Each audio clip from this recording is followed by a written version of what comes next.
to talk about Trump's continuous plan to try to rig the 2026 election. Now, recently, he's been pushing in Indiana to redistrict Indiana, and it really hasn't been working. Now, this is an older article, of course. I just needed this article to show. Don't, but Politico does have some new articles about this. But Trump's redistricting plan in Indiana is not working.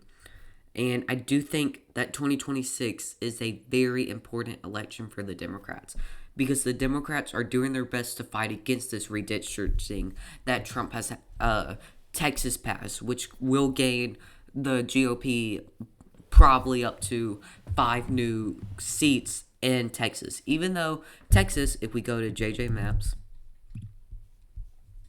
if we look at the presidential election, let's go here. Yes. If we see Trump won Texas by 56% to 42%. But with this new map, Democrats do not get 40% of the representatives in Texas. So this map by all means is undemocratic to an extent. And also, they didn't do it on their plan. Trump told Texas that they had to change their map, and they did it for him. They followed him. This is not what This isn't conservatism. This is just whatever Trump wants. Cause what happened to don't tread on me? Don't tread on me. Don't have no anti-big government. This is big government. The federal government, the executive branch telling the state what the state should do.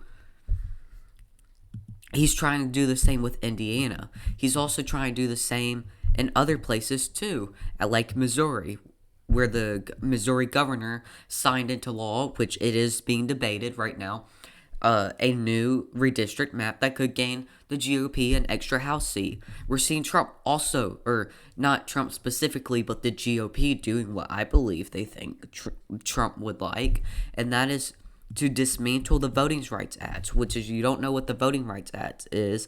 It basically says you can't make it to where minorities don't have a voice in your state by gerrymandering the minorities into majority white people districts. And on average, white people tend to vote more Republican. So in a lot of red states in the 1960s and 70s, what would happen is that the red states would divide a large group of minorities and cut them into fours and then into other and gerrymander the district to where it was majority white, basically making it majority Republican. And the Voting Rights Act makes sure that you can't gerrymander race, basically, in a state. And the GOP is trying to get rid of the Voting Rights Act, which will gain the GOP up to possibly 19 seats if they gerrymander every red state they can with the Voting Rights Act gone. That is why I believe it is so important that Prop 50 in California is accepted. And also in Virginia, we've been seeing House Democrats trying to redistrict Virginia to make it more blue. And honestly, this is so sickening. In what world are states fighting with each other to see who can get the most guys into Washington? Just make fair maps. It's so weird that we have the state itself draw the maps and not the independent committee. Why can't the FTC make the maps every 10 years or something? It does not make sense. And now and Trump has basically created this redistricting civil war. And the GOP is doing whatever they can to get as many districts. They don't care about what the national popular vote is. They only care about gerrymandering as many districts as they can. And if Trump is trying to rig, to an extent, the 2026 election, what makes you think he's not going to do something with the 2028 election? Here, look at Steve Bannon. We see Steve Bannon say that Trump's going to get a third term right here. And you don't know who Steve Bannon is. From what I understand, he was basically the chief advisor to Trump during campaigning season. Let me make sure I got my info right. Steve Bannon Yeah, executive and former White House chief strategist. He is very influential. He has connections to Trump. Very influential uh, for shoot like campaigning for Trump basically. And right here we see Trump probably talks to this guy a good amount. And we see him saying that Trump's just going to get a third term. And that's just how it is. A third term in order to see that job through? Well, he's going to get a third term. So Trump 28. Trump is going to be president in 28. And people just ought to get accommodated with that. So what about the 22nd Amendment? There's many different alternatives. At the appropriate time, we'll lay out what the plan is. But there's a plan, and President Trump will be the president in 28. We had longer odds in 16 and longer odds in 24 than we got in 28. And President Trump will be the president of the United States, and the country needs him to be president of the United States. We have to finish what we started. And the way we finish it through Trump is a vehicle. I know this will drive you guys crazy, but he's a vehicle of divine providence. He's an instrument. I know this will drive you guys crazy, but he's a vehicle of divine providence. He's an instrument. He's a vehicle of divine providence.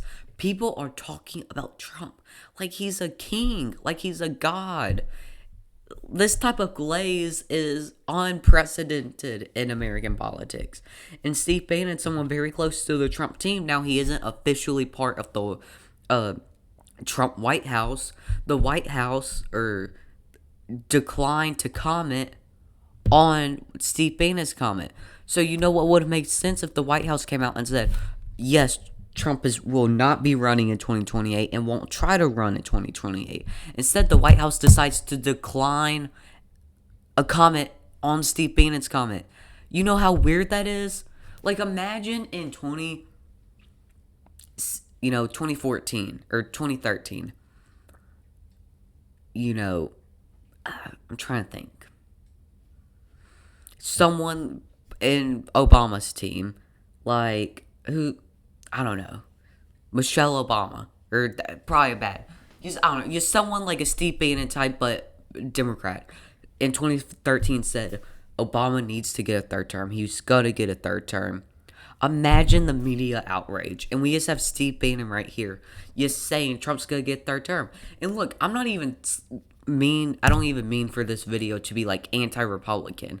I understand why people are Republican.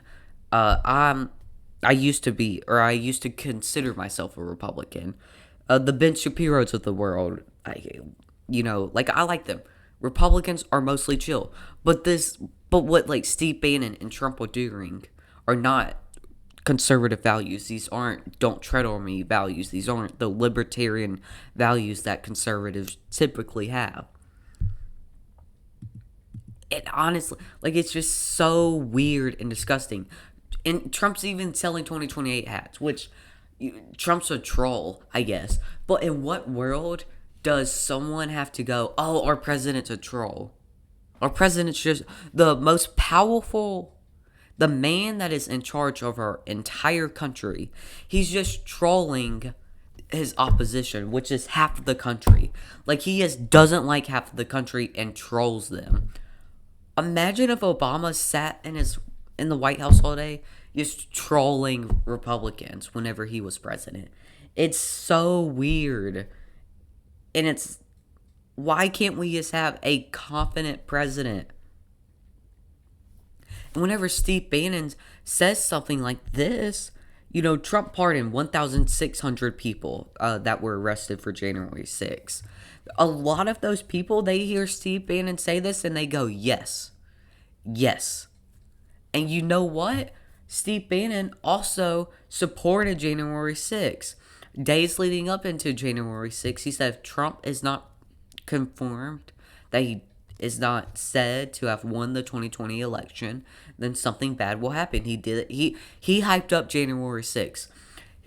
I do believe that Steve Bannon thinks that there should be a second January 6th if Trump is not president and starting January 20th, 2029.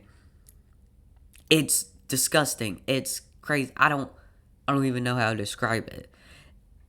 And they're just worshiping this guy. I don't know. I just wanted to make a video complaining about Trump. Anyway, thank you all for watching. Tell me in the comments what y'all think, and peace out.